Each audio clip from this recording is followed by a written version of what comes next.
Hola, ¿qué tal? Qué gusto poder saludarle, hermano, hermana de la gran familia Torrefuerte. ¿Cómo está? De nuestra parte, con el gusto de poder saludarle nuevamente. Estamos ya listos para iniciar una clase más de la Escuela de Desarrollo Cristiano. Se trata del curso Jueces-Ruth.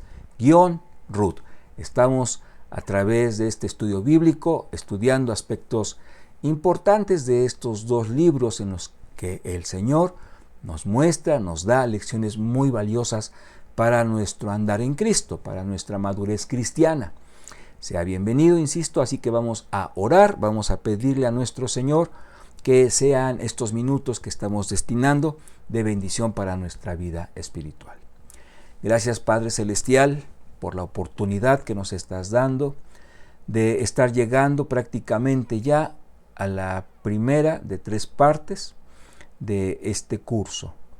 Ha sido con tu guía, lo cual te agradecemos infinitamente, Señor, y también deseamos por lo mismo que esta lección sea también un tiempo en el que tú hables a nuestro corazón, nos manifiestes alguna enseñanza que hemos de tener presente, que hemos de abrazar en nuestra vida, en nuestro corazón, para poder madurar, para poder crecer en nuestra comunión contigo.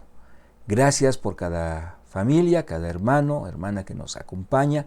Bendíceles grandemente, Señor, que sea un tiempo en el que tu nombre sea glorificado en nuestros labios, más aún en nuestro corazón.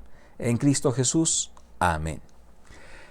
Bien, pues vamos a comenzar. Avanzamos un poco con el título de nuestra lección, la número 4, la cual se intitula Un libertador en la escuela de Dios. Dios tiene una escuela, bueno, no tal cual, no se trata de un plantel, de una institución ubicada en un lugar del planeta. Es una forma en la que nos referimos a aquellos procesos en los cuales, o a través de los cuales, Dios va moldeando nuestra forma de pensar, nuestra forma de reaccionar, nuestro carácter, nuestra vida en general. Un libertador en la escuela de Dios es un estudio que vamos a apoyar, ahí lo tenemos, en Jueces, capítulo 6, del inicio hasta el capítulo 7, versículo 25. Para aquellos hermanitos que profundizan, está la cita en la que estamos nosotros extrayendo los puntos principales de esta clase. Bueno, un gran número de creyentes, no nos atreveríamos a decir que la mayoría, pero sí es un buen número, un promedio significativo.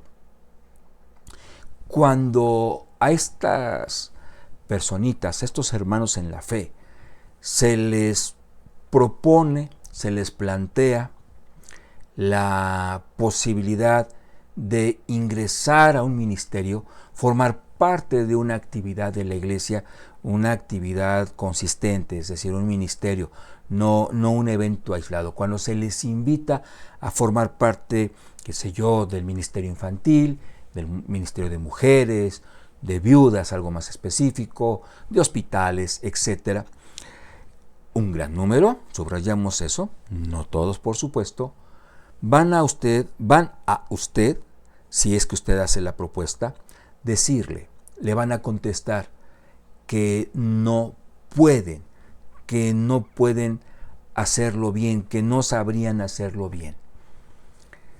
A veces el argumento tiene cierto matiz diferente, pero en esencia se habla de una imposibilidad, una incapacidad, no total, pero sí estaríamos considerando al menos un factor que lo dificultaría. No puedo por falta de tiempo. No podría hacerlo bien porque no tengo los estudios necesarios o la experiencia suficiente, etc. Quedémonos con la respuesta, digamos, simple ante toda esta argumentación que de repente se dice o se escucha. Resumamos toda esa argumentación con una expresión: no puedo. Vayamos un poco más. No podría hacerlo bien. ¿Y qué cree mi hermano? Tienen toda la razón, decimos, ¿verdad? Toda la razón del mundo. Están en lo cierto. Porque en principio de cuentas, o al principio de cuentas, para prácticamente cualquier cosa significativa y o importante se requiere de la capacitación para desarrollarlo. Bien, prácticamente cualquier cosa. Hay muchas situaciones, muchas actividades que nosotros sabemos hacer muy bien sin haberla aprendido como tal, en un proceso de práctica, de error, de ensayo, de perfeccionamiento. No sé, tal vez un ejemplo muy simple, dormir. A un ser humano, a un bebé, desde su origen, un ser humano, no le decimos baja tus párpados, empieza a respirar profundo para que te quedes dormido. Es algo que por instinto lo hacemos, por naturaleza, en automático lo hacemos. No aprendemos, no necesitamos capacitarnos para lograr dormir, para saber dormir. Lo hacemos y algunos lo hacemos muy bien. Pero hay situaciones básicas, fundamentales, como el caminar, por ejemplo, en donde es indispensable un proceso, un tiempo en el que se va a tener que practicar, ejercitar, pulir, va a haber caídas, etc. Entonces, hablando de ese servicio que nosotros queremos brindarle a nuestro Dios, a nuestro Señor, a nuestro Jesucristo, por el amor y la gratitud que hay en nuestro corazón para con Él, en un llamamiento, en una propuesta, en un planteamiento de integrarnos a un ministerio, si nosotros tenemos como una respuesta automática, natural, espontánea, no puedo, estaremos en lo cierto, en el sentido cual que sin Dios, sin Cristo, nada podemos hacer. Incluso, hablando de que ya tengamos la preparación académica, teológica, incluso hablando de que ya tenemos la experiencia, elementos que en el papel plantean que usted y yo estamos capacitados, la palabra del Señor es muy clara, nuestro Señor Jesucristo establece, porque separados de mí, nada podéis hacer. Tal vez en un sentido humano no sea tan drástico y podemos dar una clase de escuela dominical porque ya sabemos cómo se prepara y ya tenemos incluso cierto nivel de experiencia. Pero cuando el Señor nos deja en claro que nada podemos hacer sin Él, esto implicaría que si no hay una asistencia de Él, si no hay una directriz de parte de su Espíritu, si no hay de su sabiduría, si no hay de su sensibilidad, incluso aunque esa exposición nuestra técnicamente estuviera perfecta, no cumpliría el propósito para lo cual Dios quiere que usted dé un estudio bíblico, una clase, un sermón, etc.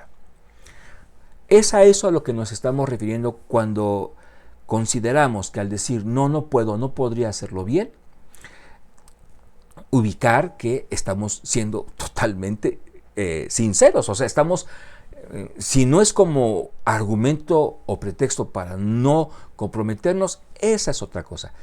Pero si la respuesta es en un sentido real que le damos a las cosas, esto es, que sin Dios no lo podríamos hacer, estamos dando en el clavo. Justo apelando a la Biblia, con el respaldo bíblico, quedaría más que confirmado. Dice el Señor Jesucristo, por ejemplo, en el capítulo 1 de los Hechos, en el versículo 8, cuando el Señor le da a sus discípulos la encomienda de compartir el Evangelio hasta lo último de la tierra, les dice, pero recibiréis poder. Antes de esa encomienda, les aclara que es necesario que cuenten con la capacidad para poderlo hacer con los resultados deseados. Recibiréis poder y es así entonces que me seréis testigos en Jerusalén, Judea, Samaria y hasta lo último de la tierra. De hecho, la instrucción es, y no se muevan hasta que eso suceda. Hablamos del Pentecostés. Y así habrá otros ejemplos desde el Antiguo Testamento, en el Nuevo queda más que confirmado que se requiere de la capacitación de parte de Dios para determinada tarea. Ahora sí, vámonos a nuestra presentación.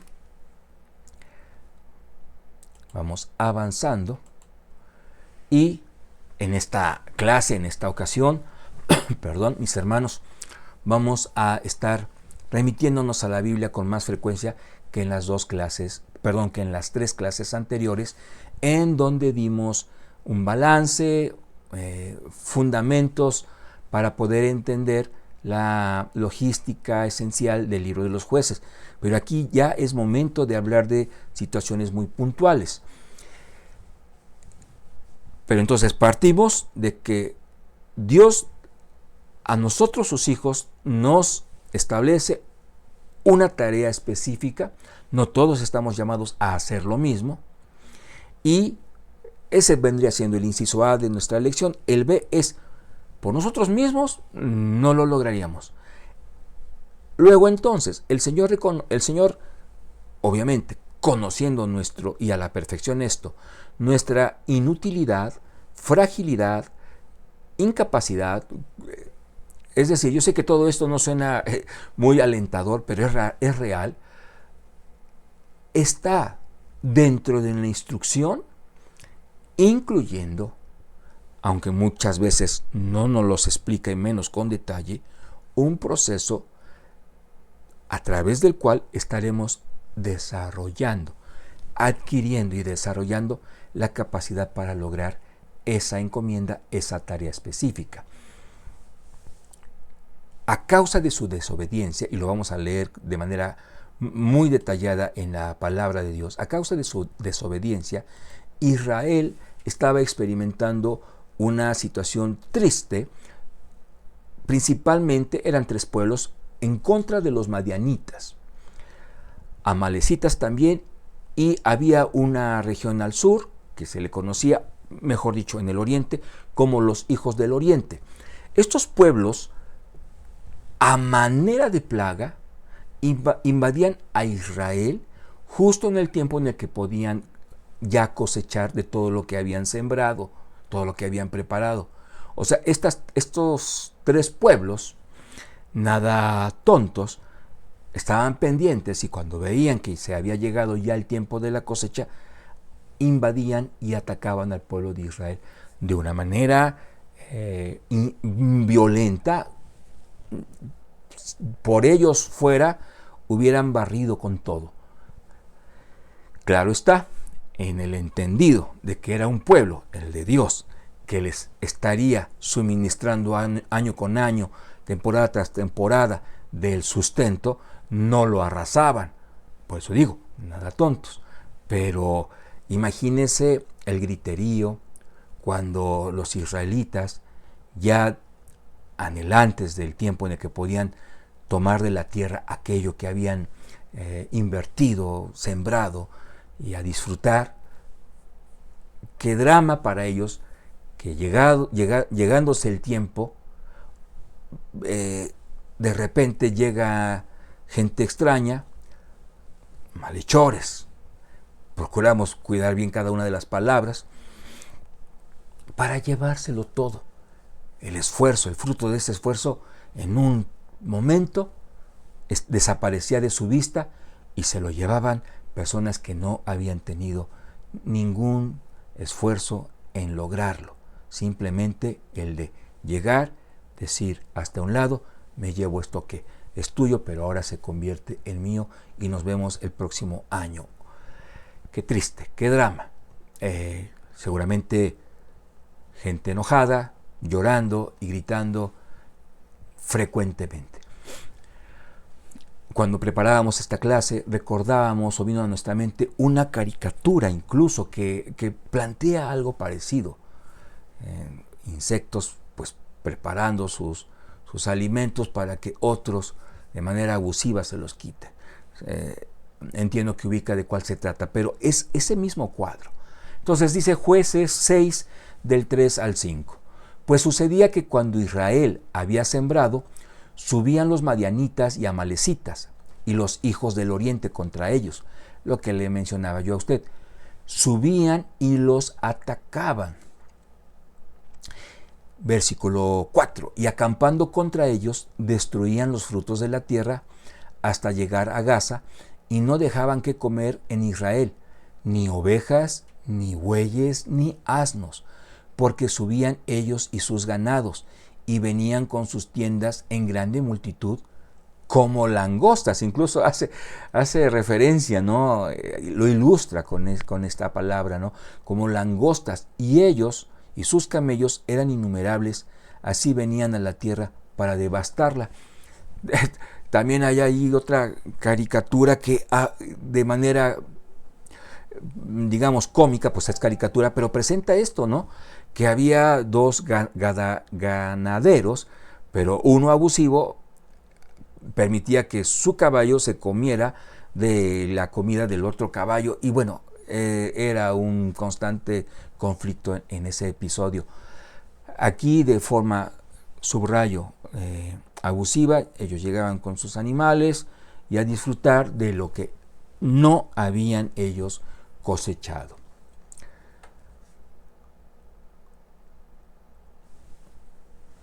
Vamos avanzando, porque tenemos la lectura complementando del versículo 2. Aquí tenemos la acción.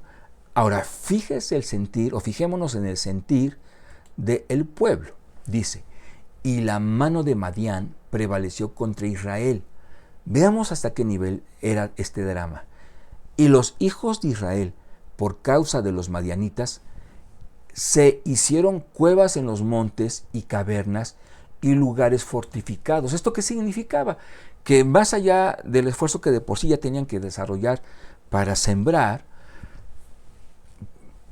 tenían que adaptar cuevas, cavernas para esconderse y para esconder a sus animalitos y demás propiedades que se podían llevar. Era de verdad un cuadro triste. Como esto no era ocasional, pues ¿qué resultaba? Obviamente que el pueblo de Israel, el pueblo de nuestro amado Señor, fue desarrollando, fue viendo de manera creciente un estado de pobreza y de miseria. Sin duda rescataban algo de lo que escondían, muy probablemente, se complementaban al menos, pero no era la forma de vida deseada. No, la Biblia no menciona un porcentaje de lo que Israel al final de cuentas sí podía disfrutar, con qué se quedaba. Pues literalmente con las obras o con lo que lograban esconder, pero finalmente nada que ver con todo lo que ellos pudieron haber disfrutado si hubiesen sido fieles y obedientes a nuestro Señor. Cualquiera ante este panorama hubiera creído, deseado, incluso entendido, sobre todo apoyándonos en el esquema de Jueces, arrepentimiento, victoria.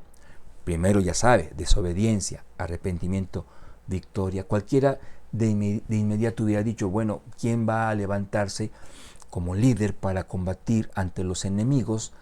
Madianitas, amalecitas y también los hijos de Oriente, así se le llamaba a esta zona. No era propiamente un pueblo, eran varios pequeños que se unían a estas otras dos naciones para poder aprovecharse de los israelitas. Vamos avanzando, tenemos aquí una cita también interesante.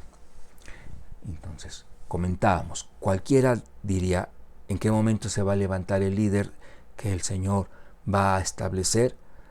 Lo hubo en su momento, pero antes, la solución que tenemos de parte de Dios como proceso para revertir a estos pueblos en su abuso fue que un profeta habla con ellos.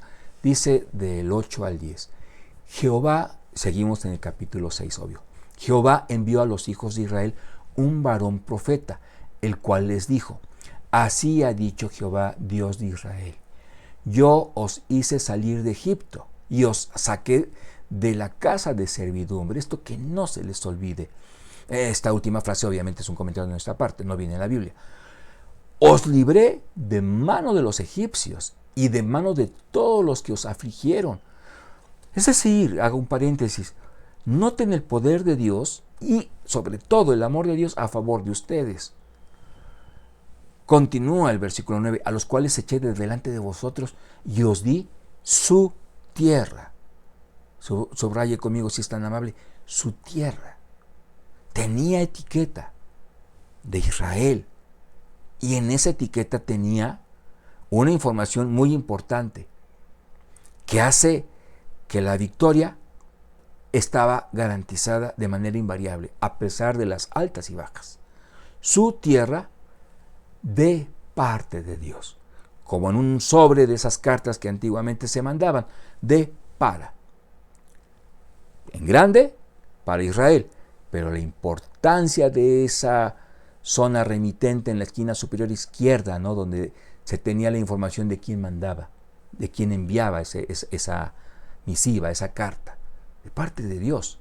Sigo leyendo, en el 10 dice, y os dije, yo soy Jehová vuestro Dios, no temáis a los dioses de los amorreos en cuya tierra habitáis, pero no habéis obedecido a mi voz. Esas lágrimas, esa tristeza, esa impotencia, esa sangre, esos gritos, ese córranle a la cueva, vamos a escondernos, ya vienen, es porque desobedeciste. Es porque fuiste tras los dioses ajenos, los dioses de tus enemigos, a los cuales tú hiciste vecinos. Tú, por tu gusto, en franca desobediencia a lo que yo te dije, hijo. Entonces, ahí está el resultado de la desobediencia del pueblo de Dios. Tenemos una cita nuevo testamentaria. Se trata de Lucas 14:11. ¿Por qué conectamos con el Nuevo Testamento? Porque mire, dice, porque cualquiera que se enaltece será humillado. Y hemos subrayado porque esto es lo que, digamos, compete con lo que estamos tratando de explicar. Y el que se humilla será enaltecido. Entonces, Dios tenía planes de darle la victoria a su pueblo, pero en esta ocasión muy específica lo maneja de esta forma. Vamos a mandarles un profeta que les diga lo que en el fondo ya saben, me han desobedecido, pero qué bueno que lo escuchen para que les arda la cara de vergüenza y pueda venir este estado espiritual en el que se sientan humillados a causa de la reprensión, que les lleve todo esto a un arrepentimiento para que yo pueda darles la victoria, dice el Señor. Y el que se humilla será enaltecido. El Señor no enaltece al que dice soy una cucaracha. El Señor enaltece al que se reconoce nada sin Dios. A ese nivel de humillación es al que nos referimos. No al autoflagelo, no a una falsa humildad, no a una reprobada, digamos, autoestima, sino a no ubicarnos quienes somos delante de Dios. Y lo que somos es por Él. Y lo que sucede en nuestra vida, recuerde la lección número 1, analicémoslo. ¿Cuánto es el resultado por decir, Señor, voy a hacerlo a mi modo? Te agradezco que en tu palabra me das consejos y me dices cómo podría yo hacerlo bien. Incluso entiendo que sería la forma perfecta, pero yo lo voy a intentar de esta manera. Ahí es en donde nos enfrascamos en una serie de conflictos que no van a tener solución hasta que no digamos, Señor, basta de que haga yo las cosas como quiero, perdóname, dame la oportunidad de enderezar el rumbo. Es más, no solo me des la oportunidad, ayúdame a enderezar el rumbo. Y dice el Señor, adelante, y nos toma de la mano, nos levanta, nos saca del fango y nos ayuda a alcanzar lo que Él desea para nuestro corazón, para nuestra vida. Después de esta situación espiritual que es clave, o sea, se requería como la base para lo que venía, ya tenemos el llamado a Gedeón por parte de nuestro Señor. Ahí lo vemos con un vellón en sus manos, lo vamos a ir comentando más adelante. Denme la oportunidad de pasar a la siguiente guía.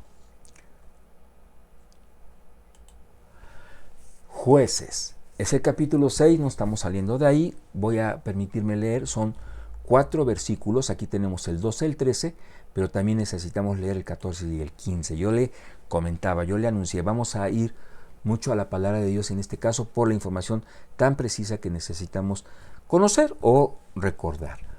Y el ángel de Jehová se le apareció, ¿a quién? A Gedeón, obviamente, y le dijo: Jehová está contigo, varón esforzado y valiente. Y Gedeón le respondió: Ah, Señor mío, si Jehová está con nosotros, ¿por qué nos ha sobrevenido todo esto? ¿Y dónde están todas sus maravillas que nuestros padres nos han contado, diciendo: ¿no nos sacó Jehová de Egipto? Y ahora Jehová nos ha desamparado y nos ha entregado en mano de los madianitas. Vamos a avanzar. Yo sé que desde el momento en el que está usted y yo leyendo esto, ya tenemos varias conclusiones, pero vamos a continuar para leer completo el pasaje. Y mirándole Jehová le dijo: Ve con esta tu fuerza y salvarás a Israel de la mano de los madianitas. ¿No te envío yo? Entonces le respondió: Ah, Señor mío, ¿con qué salvaré yo a Israel? He aquí que mi familia es pobre en Manasés y yo el menor en la casa de mi padre. Gedeón protestando ante el saludo que el ángel de Jehová le da al acercarse a él para hacerle un llamado. Vea hasta dónde es la paciencia de nuestro Dios, hasta dónde su misericordia. Porque sí, está, digamos, escrito de una manera elegante, por decirle de una forma, pero aquí hay un reclamo, aquí hay un reproche. Gedeón protestando ante el saludo, fuertes declaraciones que no solamente estuvieron en sus labios, sino desde su corazón, amargura pura. Y en ese "Ah, Señor", pudiéramos considerar que la expresión en sí es: Señor, parece que te estás burlando. Me dices fuerte cuando soy el más débil. Me encuentras limpiando trigo y me dices que voy a ser el caudillo frente a tu pueblo para atacar, para defenderme de 3 pueblos, de 3 naciones en contra de la nuestra. Por ahí más o menos es el matiz de esta respuesta de parte de Gedeón. Y claro está que si usted y yo hubiéramos estado en ese diálogo o en esa conversación y solo nos apoyáramos por lo que el ojo humano nos reporta, cuidado con ello, que lo que reporta el ojo a nuestro interior a veces no es justamente lo que Dios quiere que veamos. Si nosotros nos hubiéramos ido solamente con lo que el campo visual nos reportaba, hubiéramos dicho: el Señor está pues castigando al pueblo, le está diciendo, está castigando a Gedeón, hablándole de una manera en donde lo que Dios le está diciendo se ve del otro lado del mundo, remotamente, muy lejos, vaya, de poder ser una realidad. No, Dios no se estaba burlando. Dios no estaba siendo irónico. Seguro que era doliente para el corazón de Dios este lenguaje de parte del Señor, porque, insisto, el panorama era contrario. Pero si nosotros partimos de un atributo muy conocido por parte de Dios, que es la omnisciencia, sabemos que Dios no estaba hablando por hablar. Suficiente ya es que Dios envía a un profeta para decirle al pueblo: estás sufriendo por tu gusto. Cuando entra en acción, al hablar con Gedeón y hacerle este llamamiento, ya la intencionalidad es escucha cada cosa que te estoy diciendo, toma nota, es necesario, es indispensable, es importantísimo. Vamos a analizar una vez más este diálogo. Ahora sí, ya con detenimiento, aunque lo hemos ya comentado en parte. En el 12, Jehová está contigo. ¿Se da cuenta? Esto no cabe en la ironía. Esto es una realidad que Dios quiere que Gedeón sepa. Tal vez pueda sonar o pudo sonar irónico, varón esforzado y valiente, porque se escondía junto con los demás israelitas. Pero aquí Dios ya está hablando en su conocimiento perfecto de lo que vendría. Pero, ok, Gedeón no puede ver el futuro, pero sí debe creerle a Dios que le dice, estoy contigo. Y Gedeón le respondió, Señor mío, dices que estás con nosotros, ¿y por qué nos ha sobrevenido todo esto? ¿A quién le estaba echando la culpa a Gedeón? ¿Al pecado del pueblo? En ese momento al menos, ¿no? Se lo está adjudicando a Dios. ¿Dónde están tus maravillas que nuestros padres nos han contado? Ahora nos has desamparado y nos has entregado en las manos de los enemigos, de los madianitas. En otras palabras, sí, con todo y que con nuestros padres fuiste portentoso, etc. Pero pues resulta que ahorita que ya estamos en la tierra prometida, estamos siendo tal vez no igualmente esclavos como lo fuimos en Egipto, con los egipcios, pero igualmente sufriendo, echándole la culpa a Dios. Ahora, vamos a los otros dos versículos en donde está otra parte de este diálogo o conversación. Mirándole Jehová le dijo, ve con esta tu fuerza y salvarás a Israel de la mano de los madianitas. Qué interesante está aquí. Ve con esta tu fuerza. Con esta basta al Señor que haya una reacción obediente, por titubeante que fuera, de parte de Gedeón, porque del resto Dios se va a encargar. Y cuando digo del resto es entre comillas, porque realmente Dios siempre se encarga de todo. Pero lo que le está diciendo a Gedeón es, da un primer paso, así con esa fragilidad de la que me acabas de hablar, y te voy a entregar a los madianitas en tus manos. Esta frase debe conmovernos, hermano. ¿No te envío yo? ¿Por qué digo que debe conmovernos? Porque el Señor sigue siendo el mismo. ¿Qué es esto? Que no nos necesita, pero en su misericordia, amor, gracia para con nosotros, nos involucra en su obra. Y a usted y a mí en su momento nos ha pedido, nos pide o nos pedirá algo para servirle. En ese amor y deseo que nosotros tenemos de hacerlo, tristemente se entretejen muchas veces el, pero no puedo. Y dice el Señor, yo te estoy enviando. Es decir, yo te estoy llamando a que lo hagas. Entendiendo lo que va a pasar en el futuro. En esa dependencia tuya, en mis manos, en mis manos, ni te imaginas lo que voy a hacer. Entonces, por eso es que nosotros debemos ver en cada oportunidad. Si usted tiene un ministerio, hermano, o algunos, agradézcalo con toda la gratitud y pasión que pueda salir de su corazón, porque al final de cuentas no nos debemos olvidar que fue una invitación por parte de nuestro Señor.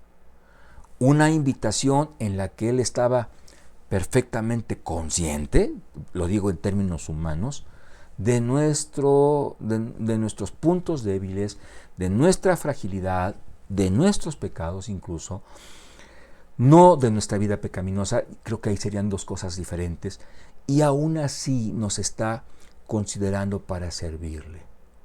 Entonces, ante esa posibilidad de decirle, Señor, pero no puedo, nosotros detengámonos, porque con todo y que sea cierto, si el Señor nos está llamando, la respuesta entonces debe ser otra, al menos completa. No puedo, Señor, pero sí quiero hacerlo, y en tu nombre sé que podré hacerlo. Entonces, no estamos perdiendo la humildad, no estamos perdiendo el piso, no estamos volviéndonos soberbios. Queremos victoria a nuestro ministerio, queremos que el Señor lo enaltezca. No nuestro ministerio, es algo de parte de Dios, es una forma de decirlo, pero va a darse a partir de que de un corazón humillado, que ubica su fragilidad, ubica que en su momento tristemente desobedecerá a Dios, pero siempre en sintonía. Y cuando decimos eso nos referimos a esa oportunidad que el Señor nos ofrece de ponernos a cuenta siempre que sea necesario. Bien, entonces vamos haciendo un breve resumen de este pasaje que hemos leído. Entonces Gedeón protesta, si usted quiere, a manera de desahogo, pero dice: Señor, parece que hasta te estás burlando, etcétera. Y dice el Señor: no. Ya hubo una reprensión, ya incluso hablo también de tu fragilidad, pero te estoy mandando. Yo soy el que te está enviando. Entonces, a partir de ahí, empieza a haber un cambio en la perspectiva de Gedeón. ¿Qué se podía esperar ante esta hermosa realidad de parte de Dios? Que es el que está enviando, le dice a Gedeón. Bueno, esto ya lo avanzamos. ¿A quién culpa a Dios? Versículos del 8 al 10 hemos leído al pueblo. En su momento leímos este pasaje. A través del profeta le dice: ustedes son los responsables. ¿A quién está culpando Gedeón? A Dios. Entonces, vea cómo nuestra perspectiva puede ser completamente diferente a la de nuestro bendito Señor. Jehová, capítulo 6, versículo 16, dice: Jehová le dijo: ciertamente yo estaré contigo y derrotarás a los madianitas como a un solo hombre. Si ya de por sí le está diciendo: estoy contigo, y yo digo, ¿qué más necesitaríamos contando con la presencia de Dios? La presencia de Dios no se segmenta, no es segmentable. O sea, no tenemos de parte de Dios un 10%, ni siquiera un 90%, que ya sería asombroso. Su presencia, cuando el Señor dice: mi presencia irá contigo, está diciendo: yo lo diré de esta forma, completo estaré contigo, para que pueda entenderse. Entonces, esa hermosa promesa a Gedeón se la especifica diciéndole: además, yo te estoy mandando. Y no me estoy equivocando, no estoy programando algo que involucre el fracaso. Ya estamos hablando de que ante el arrepentimiento del pueblo, la victoria es para ustedes. Les voy a dar la victoria en contra, parafraseo, ¿verdad?, de esos abusivos que les han hecho llorar, les han hecho pasar hambre, les han hecho mirar al cielo y clamar. Les voy a dar la victoria.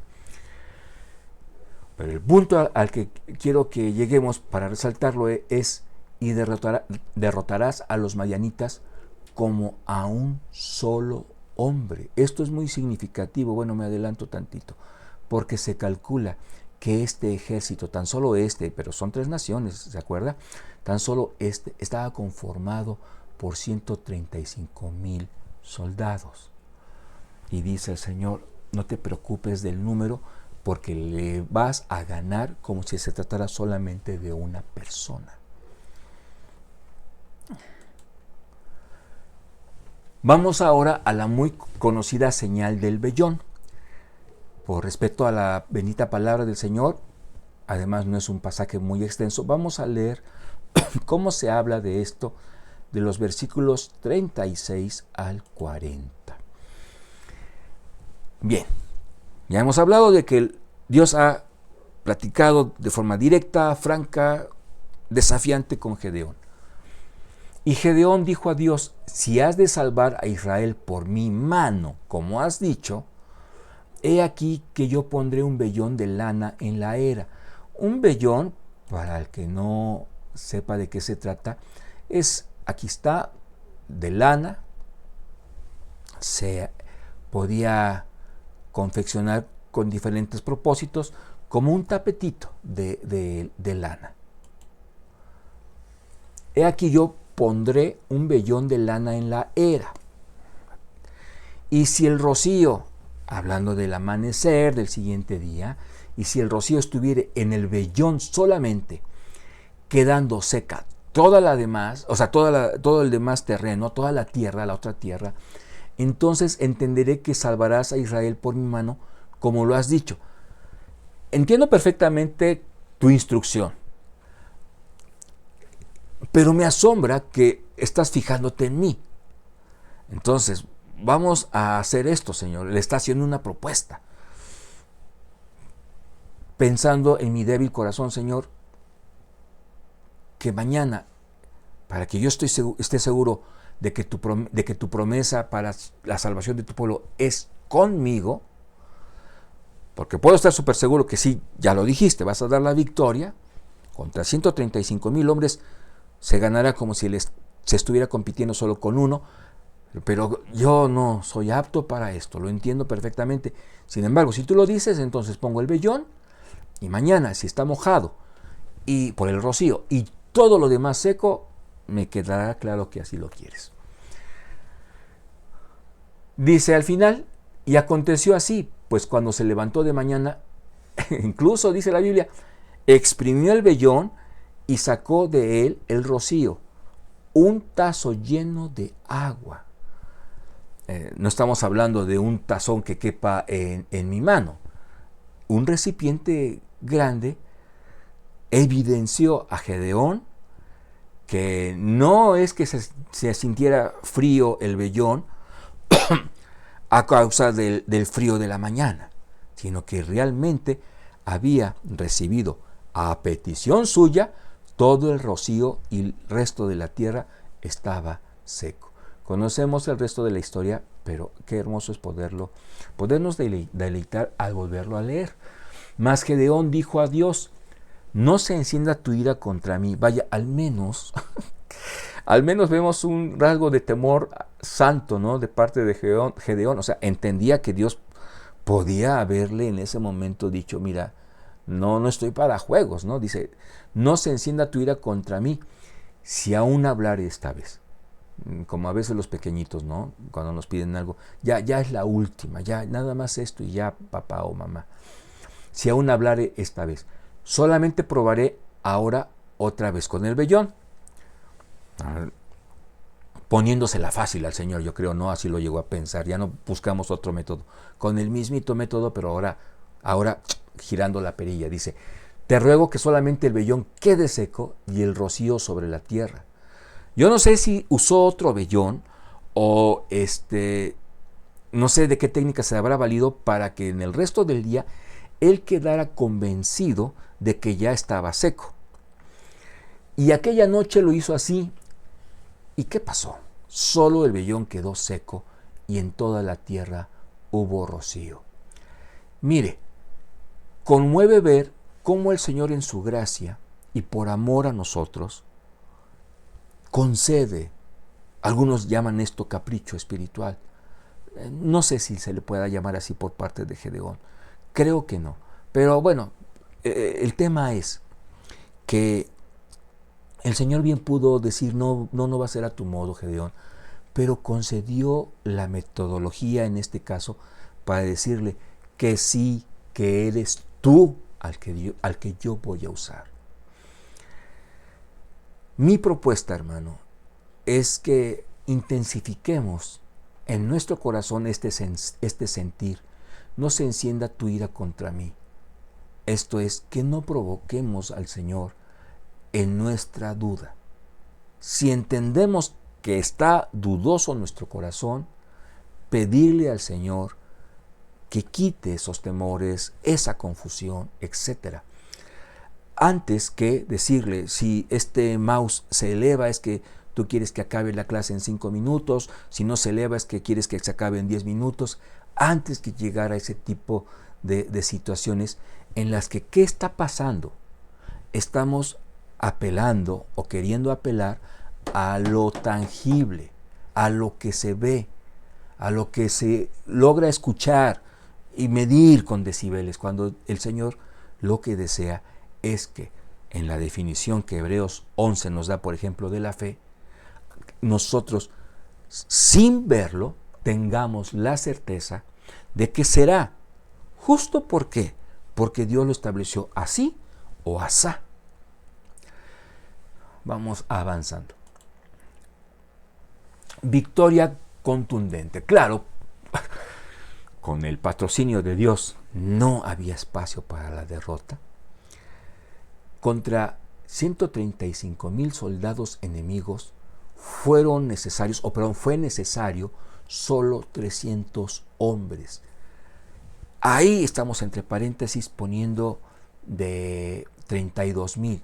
Sí, porque Gedeón no se le culpa. Creo que cualquiera de nosotros que formamos parte de la clase hubiéramos ido por la lógica. Bueno, ¿con cuántos soldados puedo contar yo? Y contabilizó 32,000. Se preparan y dice el Señor, a ver, momento. ¿Quién va a dar la victoria de esto? Tú, Señor. Entonces, son mis instrucciones. Y vamos a ir haciendo una selección, fue haciéndose de manera gradual, de tu ejército. Señor, son 135,000 contra 32,000. O sea, lo mínimo es que vayan todos. Y dice el Señor, eso es en la estrategia humana. Esta no va a ser estrategia humana. La estrategia humana no es la que va a dar la victoria. Va a ser mi estrategia. La estrategia de Dios. Y entonces le dice, quítame a estos.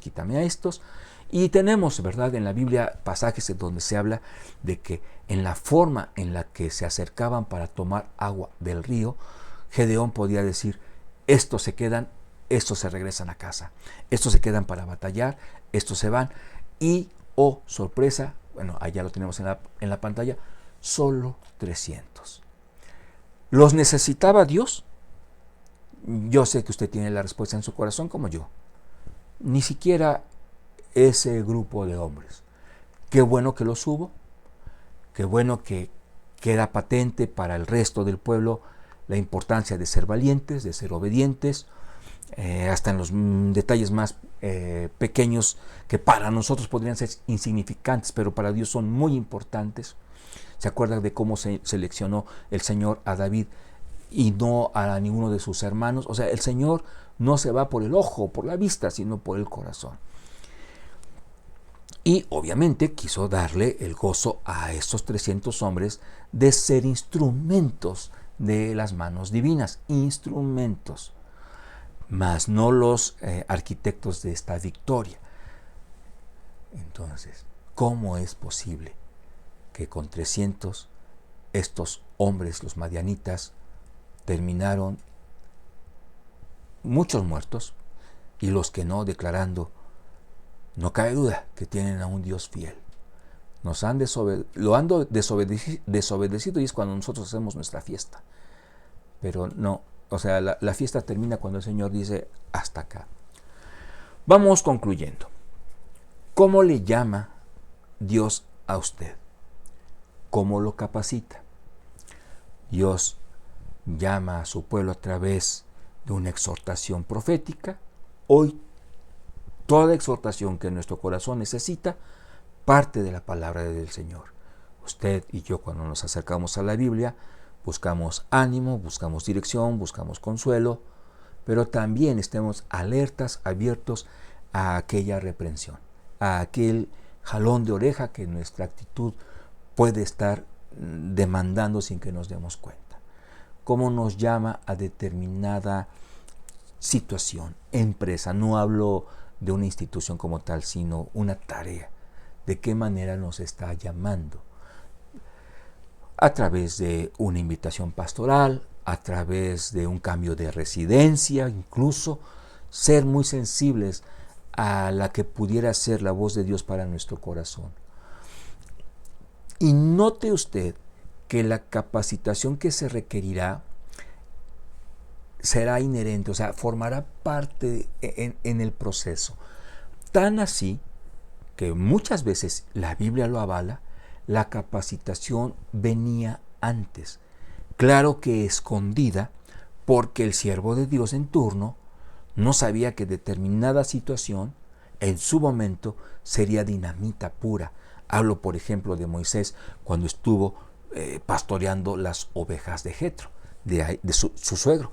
De ahí, sin duda, Dios le mostró principios de liderazgo, de cómo cuidar, de cómo una oveja puede ser desobediente, de cómo debe hacer que la ovejita esté unida al resto del rebaño, etcétera, etcétera. Entonces, qué hermoso es al concluir esta lección que el Señor fue fiel con su pueblo al 101% y también con usted y también conmigo. Qué hermoso será que ante esta situación latente nosotros reaccionemos de una forma que glorifique al Señor. ¿Cómo será esto? Siempre entendiendo que necesitamos ser moldeados por el Espíritu Santo, seguir siendo moldeados por el Espíritu Santo, lo cual involucra muchas veces dejar un pecado, dejar una actitud, por ejemplo, el miedo, el pretexto, etc.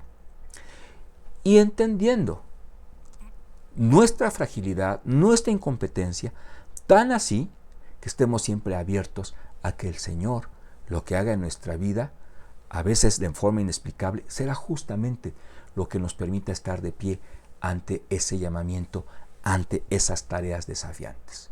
Vamos a orar. Gracias, Padre bendito, por esta oportunidad que nos has dado de reflexionar en tu palabra, en tu amor para con Israel, Señor, para con nosotros. Eres un Dios amoroso, todopoderoso, omnisciente, y, Señor, todos los atributos que nuestros labios podrían en este momento pronunciar, pero queremos centrarnos en esta ocasión en ese amor para con nosotros, Señor. Eres amor, Señor, y lo derramas en nuestra vida, mostrándonos tu gracia, Señor, siendo quienes somos, nos invitas. No solamente nos salvas en Jesucristo a través de su sangre bendita, nos perdonas de todo pecado, sino que nos involucras en esa tarea tan hermosa de llegar a otros corazones con tu evangelio para que lleguen ellos a tus pies. Señor, a través de diferentes ministerios, tareas, talentos, dones, que veamos con gratitud, con pasión y también con un alto sentido de responsabilidad todo este panorama, todo este cuadro, Señor. Líbranos de actitudes como las que tuvo Gedeón, al cual en lo absoluto, Señor, no lo estamos criticando. Que creemos, Señor, que quedan sus vidas como ejemplo, justo para tener cuidado nosotros mismos, Señor. Gracias, Padre, y que esto, Señor, quede claro en nuestro interior y sobre todo bien cimentado. En Cristo Jesús. Amén. Hermano, ya lo decíamos en el inicio de nuestra clase al orar. Estamos concluyendo con la lección número 4, lo que significa que es ya la tercera parte del curso. En 2 lecciones más, si Dios así lo permite, en 15 días más, vamos a decirlo así, que digamos es el tiempo promedio en el que podemos desarrollar, tomar estas clases, estaríamos hablando de la mitad. ¿Por qué decimos todo esto? Para felicitarle si ha llegado hasta esta instancia, desde el principio, y para invitarle a que, animarle, motivarle a que esté hasta el final. Sin duda, en cada una de las lecciones, siendo atentos, el Señor tiene algo nuevo que enseñarnos a todos y cada uno de nosotros. Hasta pronto, el Señor le bendiga de una forma muy, muy especial.